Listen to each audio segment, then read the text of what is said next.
ಆತ್ಮೀಯ ವಿದ್ಯಾರ್ಥಿಗಳಿಗೆ ಶುಭೋದಯ.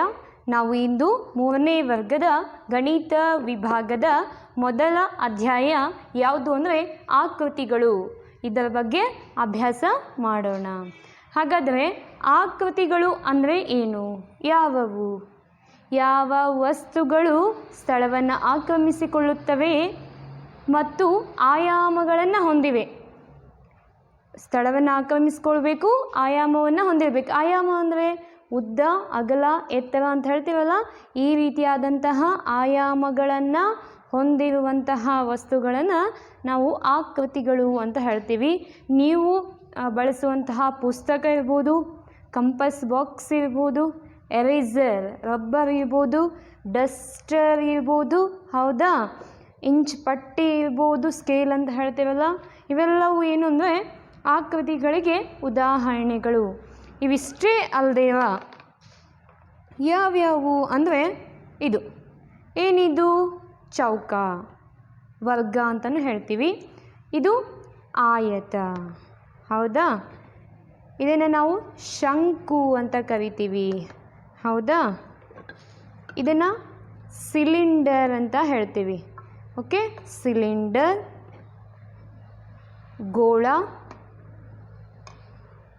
ಹೌದಾ, ತ್ರಿಭುಜ, ಏನಿದು ತ್ರಿಭುಜ ಅಂತ ಹೇಳ್ತೀವಿ. ಹೀಗೆ ಅರ್ಧಗೋಳ ಅಂತ ಹೇಳ್ತೀವಿ. ಈ ರೀತಿಯಾದಂತಹ ಯಾವುದೇ ವಸ್ತುಗಳಿರ್ಬೋದು, ಇವುಗಳಿಗೆ ಆಯಾಮಗಳಿವೆಯೋ, ಏನು ಆಯಾಮಗಳಿವೆ, ಹೌದಾ. ಉದ್ದ, ಅಗಲ, ಎತ್ತರಗಳಿವೆ, ಹೌದಾ. ಫಾರ್ ಎಕ್ಸಾಂಪಲ್ ಆಯತವನ್ನು ನೋಡಿ, ಉದ್ದ, ಅಗಲ, ಎತ್ತರ, ಲೆಂತ್, ಬ್ರೆಡ್ತ್, ಹೈಟ್, ಉದ್ದ, ಅಗಲ, ಎತ್ತರ ಅಂತ ಹೇಳ್ತೀವಲ್ಲ, ಹೀಗೆ ಆಯಾಮಗಳನ್ನು ಹೊಂದಿರುವಂತಹ ವಸ್ತುಗಳು, ಹೌದಾ. ಇವುಗಳಿಗೆ ನಾವೇನಂತ ಹೇಳ್ತೀವಿ ಅಂದರೆ ಆಕೃತಿಗಳು ಅಂತ ಹೇಳ್ತೀವಿ. ಈ ಆಕೃತಿಗಳನ್ನು ನಾವಿವತ್ತು ಅಭ್ಯಾಸ ಮಾಡೋಣ. ನಿಮ್ಮ ಟೆಕ್ಸ್ಟ್ ಬುಕ್ಕಲ್ಲಿ 3ನೇ ವರ್ಗದ ಗಣಿತದ ಟೆಕ್ಸ್ಟ್ ಬುಕ್ಕಲ್ಲಿ ಏನು ಕೊಟ್ಟಿದ್ದಾರೆ, ಆಕೃತಿಗಳೊಂದಿಗೆ ಆಟ ಅಂತ ಹೇಳ್ಬಿಟ್ಟು ಕೊಟ್ಟಿದ್ದಾರೆ. ಒಂದು ಚಿತ್ರವನ್ನು ಅವರೇ ಬಿಡಿಸಿದ್ದಾರೆ ಟೆಕ್ಸ್ಟ್ ಬುಕ್ಕಲ್ಲಿ. ಇದಕ್ಕೆ ನೀವು ಬಣ್ಣ ತುಂಬಬೇಕಂತೆ. ನೋಡಿ, ತ್ರಿಭುಜದ ಆಕಾರ ಇರುವಂಥದಕ್ಕೆ ಕೆಂಪು ಬಣ್ಣ ಹಾಕಬೇಕಂತೆ, ಸರ್ಕಲ್ಗೆ ಹಸಿರು ಬಣ್ಣ ಹಾಕಬೇಕಂತೆ, ಆಯತಗಳಿಗೆ ಹಳದಿ ಬಣ್ಣವನ್ನು ಹಾಕಬೇಕಂತೆ, ವರ್ಗಗಳಿಗೆ ನೀಲಿ ಬಣ್ಣವನ್ನು ಹಾಕಬೇಕಂತೆ, ಹೌದಾ. ಸೊ ಫಸ್ಟಿಗೆ ನಾವೇನು ಮಾಡೋಣ, ಈ ರೀತಿಯಾದದ್ದು ಅವ್ರು ಮೊದಲೇ ಹೆಸರು ಕೊಟ್ಟಿಲ್ಲ, ಬಟ್ ನಿಮಗೆ ಗೊತ್ತಿರುತ್ತೆ ಅಂತ ನಾನು ಯೂಸ್ ಮಾಡಿದೆ. ಸೊ ಇದನ್ನು ಕೆಂಪು ಬಣ್ಣದಿಂದ ಗುರುತಿಸಿ. ಇದನ್ನೇನು ಮಾಡಬೇಕು, ಕೆಂಪು ಬಣ್ಣದಿಂದ ಗುರುತಿಸಬೇಕು. ಓಕೆನಾ. ಮತ್ತೆಲ್ಲಿದೆ, ಓಕೆ ಇಲ್ಲಿದೆ ನೋಡಿ, ಈ ಥರ ನೀವು ಕೆಂಪು ಬಣ್ಣದಿಂದ ಗುರುತಿಸಬೇಕು. ನೆಕ್ಸ್ಟು ಸರ್ಕಲ್ ಇದೆ, ಒಂದು ವೃತ್ತ ಇದೆ, ಅದನ್ನು ಹಸಿರು ಬಣ್ಣದಿಂದ ಗುರುತಿಸಿ ಅಂತ ಹೇಳಿದ್ದಾರೆ. ಇಲ್ಲಿ ನಮ್ಮದು ಬೋರ್ಡು ಹಸಿರು ಕಲರೇ ಇದೆ, ಸೊ ಕಾಣಿಸುತ್ತಾ ನೋಡಿ. ಬ್ಲ್ಯಾಕ್ ಬೋರ್ಡಲ್ಲಾಗಿದ್ದರೆ ಕ್ಲಿಯರಾಗಿ ಕಾಣಿಸ್ತಿತ್ತು, ಬಟ್ ಇದು ಗ್ರೀನ್ ಬೋರ್ಡ್. ಇದೇನು ಗ್ರೀನ್ ಬೋರ್ಡ್, ಸ್ವಲ್ಪ ಗಮನ ಕೊಡಿ, ಇದು ಹಸಿರು. ಓಕೆ, ಮತ್ತು ಸರ್ಕಲ್ ಎಲ್ಲೂ ಇಲ್ಲ, ವೃತ್ತ ಎಲ್ಲೂ ಇಲ್ಲ. ಓಕೆ, ನೆಕ್ಸ್ಟು ಆಯತ ಮತ್ತು ವರ್ಗ, ಈ ರೀತಿಯಾದಂಥವುಗಳಿಗೆ ಹಳದಿ ಬಣ್ಣಗಳನ್ನು ಹಾಕಬೇಕು. ಈ ರೀತಿಯಾದಂಥದಕ್ಕೆ ನೀಲಿ ಬಣ್ಣವನ್ನು, ಓಕೆ,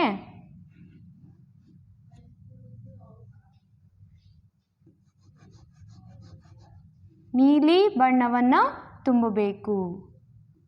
ಓಕೆ, ಇನ್ನು ನೆಕ್ಸ್ಟು ಉಳಿದಿರುವಂತಹ ಆಕೃತಿಗಳಿಗೆ ಹಳದಿ ಬಣ್ಣವನ್ನು ತುಂಬಿ ಅಂತ ಹೇಳಿದ್ದಾರೆ.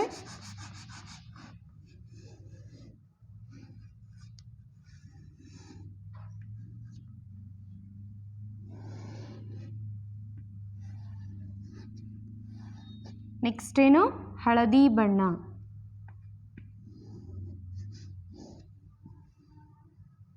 ಓಕೆ,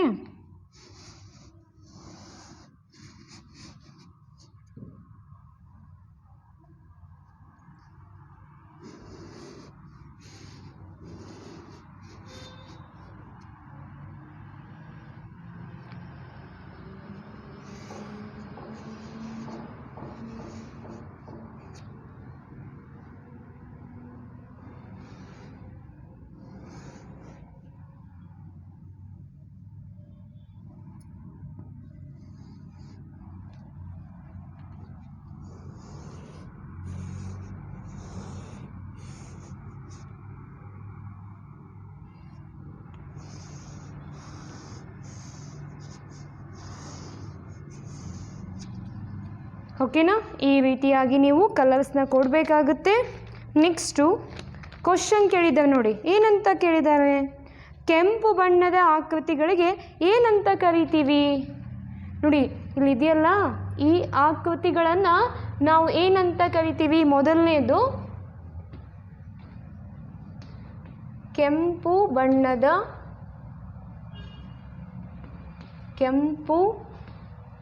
ಬಣ್ಣದ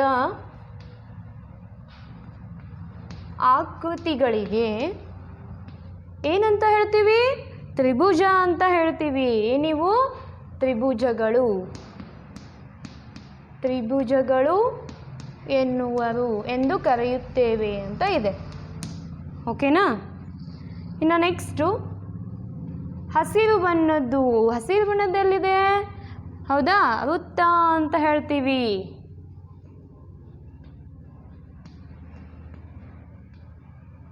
ಹಸಿರು ಬಣ್ಣದ ಆಕೃತಿಗಳಿಗೆ ಹೌದಾ ವೃತ್ತ ಅಂತ ಹೇಳ್ತೀವಿ. ಏನು? ವೃತ್ತ ಎನ್ನುವರು ಎಂದು ಕರೆಯುತ್ತೇವೆ ಅಂತ ಇದೆ. ಓಕೆ. ನೆಕ್ಸ್ಟು ಹಳದಿ ಬಣ್ಣ ಎಲ್ಲೆಲ್ಲಿದೆ? ಇವು ಏನಾಗಿದೆ? ಆಯತಗಳಾಗಿವೆ. ಹೌದಾ? ಹಳದಿ ಬಣ್ಣದ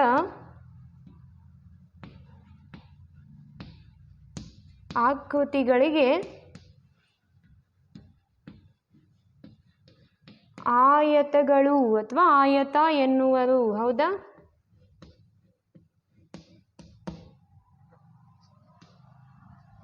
ಇನ್ನು ಲಾಸ್ಟು ನೀಲಿ ಕಲರ್ ಇದೆಯಲ್ವಾ, ಅದೇನು ಅಂದರೆ ವರ್ಗ ಅಥವಾ ಚೌಕ. ನೀಲಿ ಬಣ್ಣದ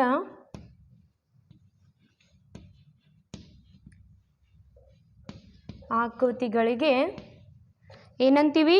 ಚೌಕ ಅಂತ ಹೇಳ್ತೀವಿ. ಚೌಕ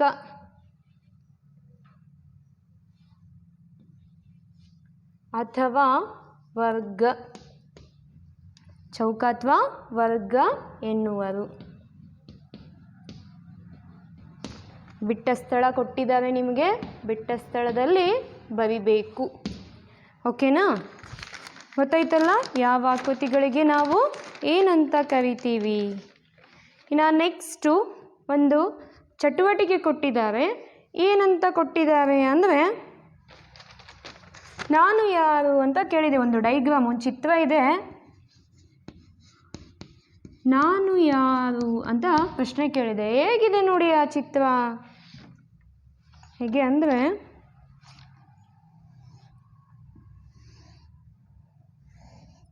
ಹೌದಾ, ಈ ಥರ ಇದೆ.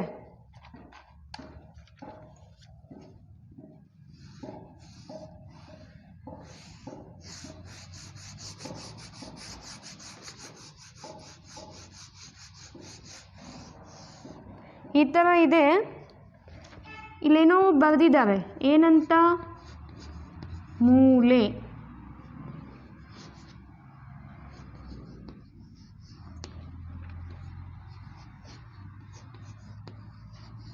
ಅಥವಾ ಶೃಂಗ ಅಂತಲೂ ಕರೀತಾರೆ. ಶೃಂಗ ಬಿಂದು. ಓಕೆ. ಇವುಗಳನ್ನು ಬಾಹು,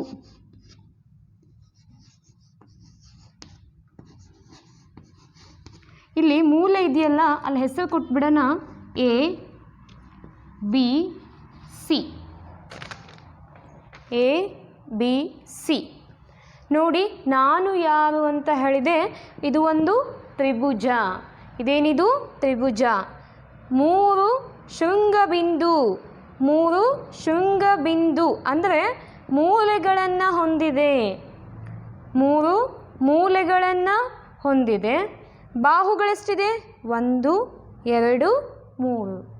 ಮೂರು ಬಾಹುಗಳು, ಮೂರು ಮೂಲೆಗಳನ್ನು ಹೊಂದಿರುವಂತಹ ಆಕೃತಿಗೆ ನಾವೇನಂತ ಹೇಳ್ತೀವಿ? ತ್ರಿಭುಜ ಅಂತ ಹೇಳ್ತೀವಿ. ಹೌದಾ? ಏನೇನಿದೆ? 3 ಬಾಹುಗಳಿವೆ. ಮತ್ತು 3 ಬಾಹುಗಳು, 3 ಮೂಲೆಗಳು. ಮೂಲೆಗಳು ಅಥವಾ ಶೃಂಗಬಿಂದುಗಳು. ಶೃಂಗಬಿಂದುಗಳು.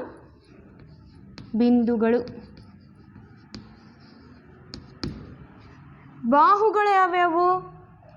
ಎ ಬಿ ಇದೆಯಲ್ಲ, ಇದೊಂದು ಬಾಹು. ಬಿ ಸಿ ಇದೊಂದು ಬಾಹು. ಎ ಸಿ ಇದೊಂದು ಬಾಹು. A B, B C, A C. ಹೌದಾ? A B, B C, A C ಇವು ಏನು? ಬಾಹುಗಳು. ಹಾಗಾದರೆ ಶೃಂಗಬಿಂದುಗಳು ಯಾವ್ಯಾವು? A B C. ಹೌದಾ? ಎ ಬಿ ಸಿ ಇವೇನು? ಶೃಂಗಗಳು ಅಂತ ಕರಿತೀವಿ. ಇಂತಹ ಆಕೃತಿಗಳನ್ನು ನಾವು ತ್ರಿಭುಜಗಳು ಅಂತ ಕರಿತೀವಿ. ಇಂತಹ ಆಕೃತಿಗಳನ್ನು ನಾವು ಏನಂತೀವಿ? ತ್ರಿಭುಜಗಳು ಅಂತ ಹೇಳ್ತೀವಿ.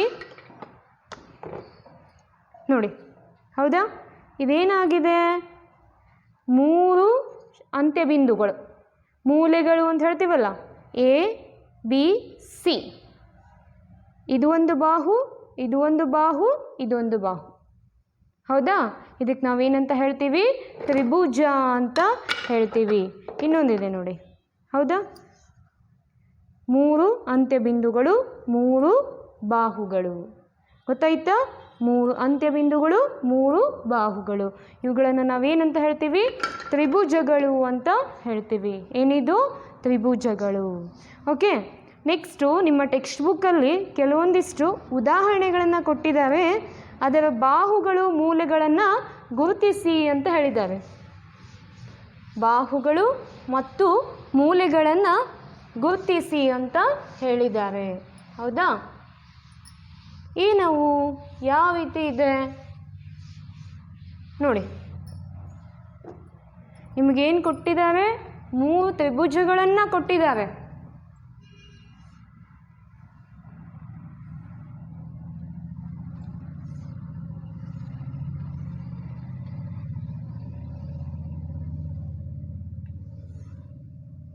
ಓಕೆನಾ? ಇದಕ್ಕೆ ಬಣ್ಣನೂ ತುಂಬಿಬಿಟ್ಟಿದ್ದಾರೆ.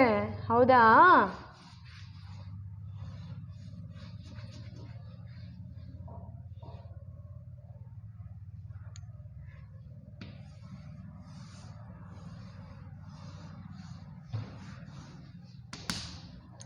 ಓಕೆ. ಇನ್ನೊಂದು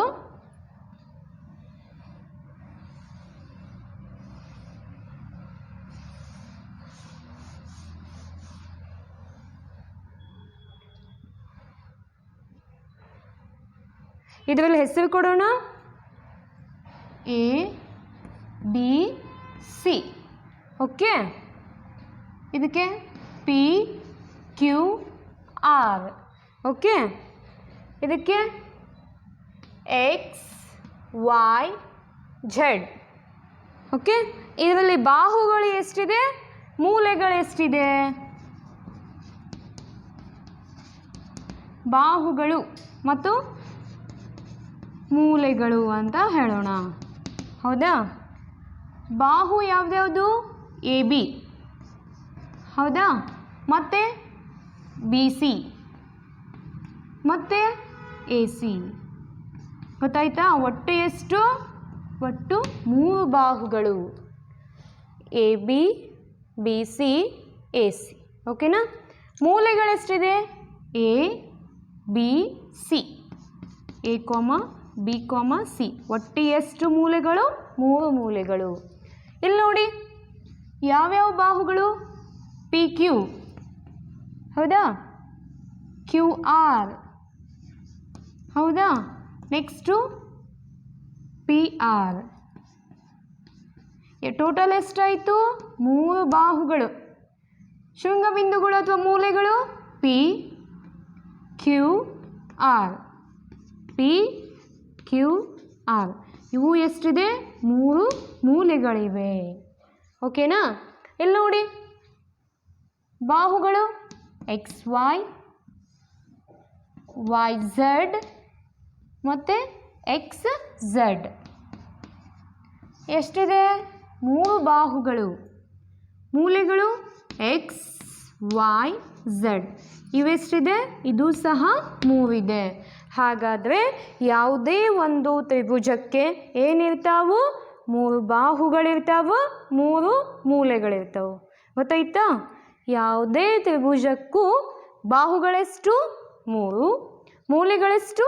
3. ಓಕೆನಾ? ಇನ್ನು ನೆಕ್ಸ್ಟ್ ಕಾನ್ಸೆಪ್ಟು, ನೆಕ್ಸ್ಟ್ ವಿಷಯ ಏನಂದರೆ ಚತುರ್ಭುಜಗಳಿಗೆ ಹೋಗಿದ್ದಾವೆ. ನೆಕ್ಸ್ಟ್ ಏನು? ಚತುರ್ಭುಜ.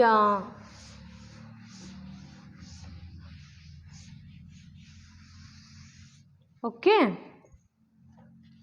ನಾನು ಯಾರು ಅಂತ ಕೇಳಿದೆ. ಈ ಡೈಗ್ರಾಮು ಕೂಡ ಏನಂತ ಹೇಳಿದ್ದಾರೆ?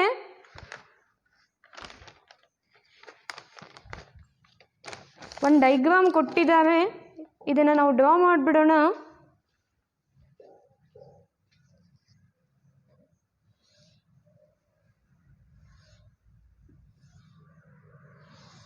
ಓಕೆ,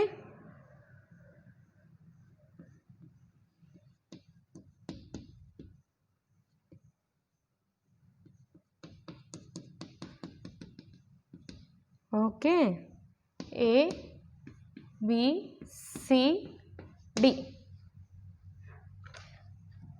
ಬಾಹು ಬಾಹು ಬಾಹು ಬಾಹು. ಓಕೆ, ಕರ್ಣ, ಇದು ಕೂಡ ಕರ್ಣ. ಹೌದಾ? ಇವೆಲ್ಲ ಏನು? ಮೂಲೆಗಳು. ಇದೇನು? ಮೂಲೆ. ಹೌದಾ? ಇದೇನು? ಮೂಲೆ. ಇದು ಕೂಡ ಮೂಲೆ. ಹಾಗಾದರೆ ನಾನು ಯಾರು? 4 ಬಾಹುಗಳನ್ನು, 4 ಮೂಲೆಗಳನ್ನು, 2 ಕರ್ಣಗಳನ್ನು. ಬಾಹುಗಳು. ಹೌದಾ? ನೋಡಿ, ಇವೆಲ್ಲವೂ ಏನು? ಬಾಹುಗಳು. ಎ ಬಿ ಒಂದು ಬಾಹು, ಬಿ ಸಿ ಇನ್ನೊಂದು ಬಾಹು, ಡಿ ಸಿ ಮತ್ತೊಂದು, ಡಿ ಎ ಅಥವಾ ಎ ಡಿ ಬಾಹುಗಳು. ಯಾವ್ಯಾವು? A B, B C, C D, A D. Okay, ಅಥವಾ ಡಿ ಎ. ಏನು ಸಮಸ್ಯೆ ಇಲ್ಲ. ಒಟ್ಟು ಎಷ್ಟಿದೆ? 4. ಮೂಲೆಗಳೆಷ್ಟಿವೆ ನೋಡಿ? ಮೂಲೆಗಳು A B C D. Total ಎಷ್ಟು? 4. ಹೌದಾ? ಕರ್ಣಗಳು ಅಂತ ಹೇಳ್ತೀವಿ. ಕರ್ಣ ಅಂದರೆ ಚತುರ್ಭುಜದ ಅಭಿಮುಖ ಶೃಂಗ ಅಥವಾ ಅಭಿಮುಖ ಮೂಲೆಗಳನ್ನು ಸೇರಿಸುವ ಸರಳ ರೇಖೆ. ಅಭಿಮುಖ. ಹೌದಾ? ಅಪೋಸಿಟ್ ಅಂತ ಹೇಳ್ತೀವಲ್ಲ. ಎ ಅಪೋಸಿಟ್ ಯಾವುದು? C. D the opposite B.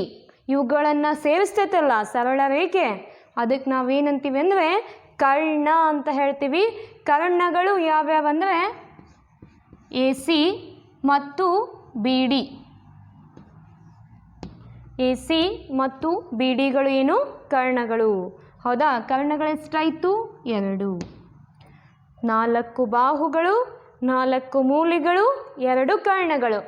ಇವುಗಳನ್ನು ಹೊಂದಿರುವಂತಹ ಆಕೃತಿಯನ್ನು ನಾವೇನಂತ ಹೇಳ್ತೀವಿ? ಚತುರ್ಭುಜ. ಏನಿದು?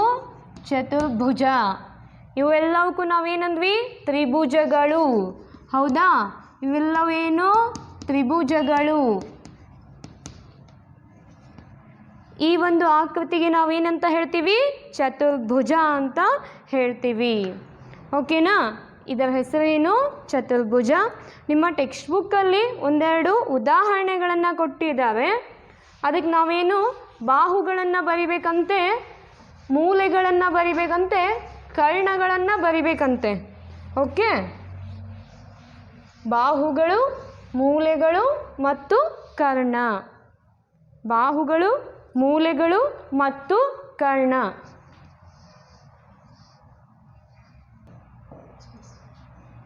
ಓಕೆ? ಚತುರ್ಭುಜಗಳು ಅಂತ ಕೊಟ್ಟಿದ್ದಾರೆ. ಮೊದಲನೇದು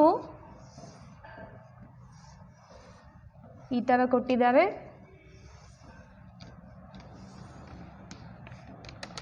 ಸೇಮ್ ಮೊದಲನೇದು ಇದನ್ನೇ ಅಂತ ಕನ್ಸಿಡರ್ ಮಾಡಿಬಿಡೋಣ. ABCD ಅಂತಲೇ ಹೆಸರು ಕೊಡ್ಬೋದು. ಓಕೆನಾ. ನೆಕ್ಸ್ಟು ಎರಡನೇದ್ದು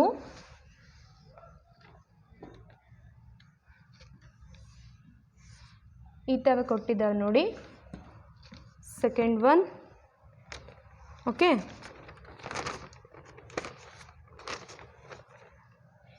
ಥರ್ಡ್ ಒನ್,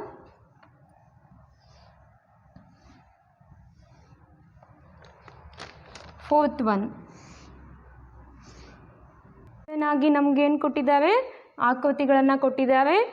ಇದಕ್ಕೆ ಹೆಸರು ಕೊಡೋಣ W X Y Z P Q R S K L M N.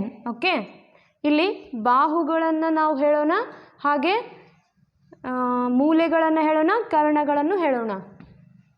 ಬಾಹುಗಳು, ಮೂಲೆಗಳು, ಕರ್ಣಗಳು. Okay, ಬಾಹುಗಳು ಯಾವ್ಯಾವು? W X, X Y, Y Z, W Z. Okay, ಒಟ್ಟು ಎಷ್ಟು? 4. ಮೂಲೆಗಳು W X Y Z, ಒಟ್ಟು ಎಷ್ಟು? 4. ಕರ್ಣಗಳನ್ನು ನೋಡಿ, ಹೌದಾ, ಅಪೋಸಿಟಾಗಿ ಜಾಯಿನ್ ಮಾಡ್ತೀವಿ.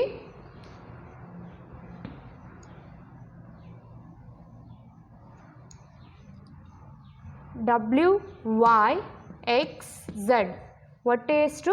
2 ಕರ್ಣಗಳು. ಬಾಹುಗಳು P Q Q R R S S P. Okay, ಒಟ್ಟೆಷ್ಟಿದೆ? 4. ಮೂಲೆಗಳು P Q R S. Okay, ಕರ್ಣಗಳು ನೋಡಿ P R S Q, ಒಟ್ಟು 4 ಆಯ್ತಿದ್ದು. ಕರ್ಣಗಳು P R S Q, ಒಟ್ಟು ಎಷ್ಟು? 2. ಈಗ ನೋಡಿ ಬಾಹುಗಳು K L L M M N K N, ಒಟ್ಟೆಷ್ಟು? 4. K L M N, ಒಟ್ಟೆಷ್ಟು? 4. ಹಾಂ, ಹಾಗಾದರೆ ಕರ್ಣ K M ಮತ್ತು N L, ಒಟ್ಟೆಷ್ಟಾಯಿತು? 2. ಗೊತ್ತಾಯ್ತಾ? ನೆನಪಿಡಿ ಮಕ್ಕಳ, ಒಂದು ಇಂಪಾರ್ಟೆಂಟ್ ನೋಟ್ ಬರೆಸ್ತೀನಿ. ಏನಪ್ಪ ಅಂದರೆ, ಆವಾಗಲೇ ನೋಡಿದ್ವಿ ನಾವು ತ್ರಿಭುಜಗಳು, ಹೌದಾ. ತ್ರಿಭುಜಗಳು ಏನಾಗಿತ್ತು? 3 ಬಾಹು, 3 ಶೃಂಗ ಹೊಂದಿರುವಂತಹ ಆಕೃತಿ. ನೆನಪಿಡಿ, ಇಂಪಾರ್ಟೆಂಟ್. ತ್ರಿಭುಜಗಳು ಅಂದರೆ 3 ಬಾಹು, 3 ಶೃಂಗಬಿಂದು, ಹೌದಾ. ಚತುರ್ಭುಜಗಳು ಅಂದರೆ 4 ಬಾಹುಗಳು, 4 ಶೃಂಗಗಳು, 2 ಕರ್ಣಗಳನ್ನು ಹೊಂದಿರುತ್ತವೆ, ಹೌದಾ. ಶೃಂಗಬಿಂದು ಹೊಂದಿರುತ್ತೆ. ಸೊ ಇದೇನು ತುಂಬ ಇಂಪಾರ್ಟೆಂಟ್. ಓಕೆ, ನೀವು ನೆನಪಿಟ್ಕೊಳ್ಬೇಕಾದದ್ದು. ಓಕೆನಾ.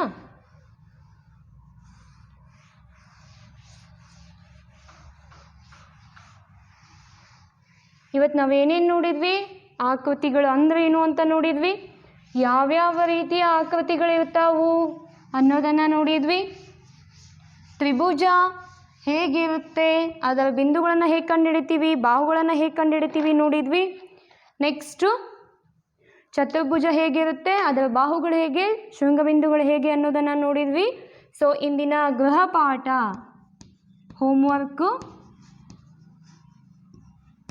ಗೃಹಪಾಠ ಏನಪ್ಪ ಅಂದರೆ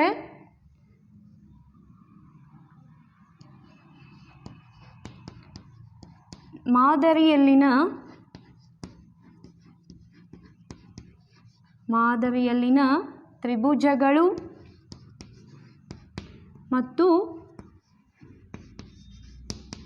ಚತುರ್ಭುಜಗಳ ಆಕೃತಿಗಳನ್ನು